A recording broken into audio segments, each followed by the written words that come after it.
ರಾಯಗಢದಲ್ಲಿ ಭೀಕರ ಪ್ರವಾಹ. ಎಚ್ಪಿಸಿಎಲ್ ಘಟಕದ 3000 ಗ್ಯಾಸ್ ಸಿಲಿಂಡರ್ಗಳು ನದಿಗೆ ಕೊಚ್ಚಿ ಹೋದವು.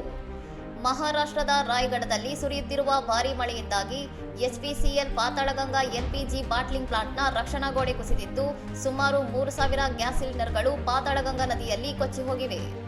ಪ್ರವಾಹದ ನೀರಿನ ರಭಸಕ್ಕೆ ಸಿಲಿಂಡರ್ಗಳು ನದಿ ಮತ್ತು ಕಾರ್ಪಾಡ ತೊರೆಯಲ್ಲಿ ತೇಲುತ್ತಿರುವುದು ಕಂಡುಬಂದಿದ್ದು, ಆ ಪ್ರದೇಶದ ಜನರಲ್ಲಿ ಆತಂಕ ಮನೆ ಮಾಡಿದೆ. ಈ ಸಿಲಿಂಡರ್ಗಳಲ್ಲಿ ಅನಿಲ ಇರಬಹುದಾದ ಕಾರಣ ಜನರು ಅವುಗಳನ್ನು ಮುಟ್ಟಬಾರದು ಅಥವಾ ಮನೆಗೆ ತೆಗೆದುಕೊಂಡು ಹೋಗಬಾರದು ಎಂದು ಜಿಲ್ಲಾಧಿಕಾರಿ ಕಿಶನ್ ಜಾಟ್ಲಿ ಕಠಿಣ ಎಚ್ಚರಿಕೆ ನೀಡಿದ್ದಾರೆ.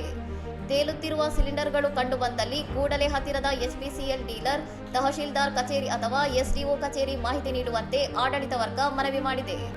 ಸುರಕ್ಷತಾ ದೃಷ್ಟಿಯಿಂದ ಸಿಲಿಂಡರ್ಗಳನ್ನು ತೆರೆಯುವುದು ಅಥವಾ ಕುತೂಹಲದಿಂದ ಅವುಗಳ ಹತ್ತಿರ ಹೋಗುವುದು ಅತ್ಯಂತ ಅಪಾಯಕಾರಿ ಎಂದು ಜಿಲ್ಲಾಧಿಕಾರಿ ಸ್ಪಷ್ಟಪಡಿಸಿದ್ದಾರೆ.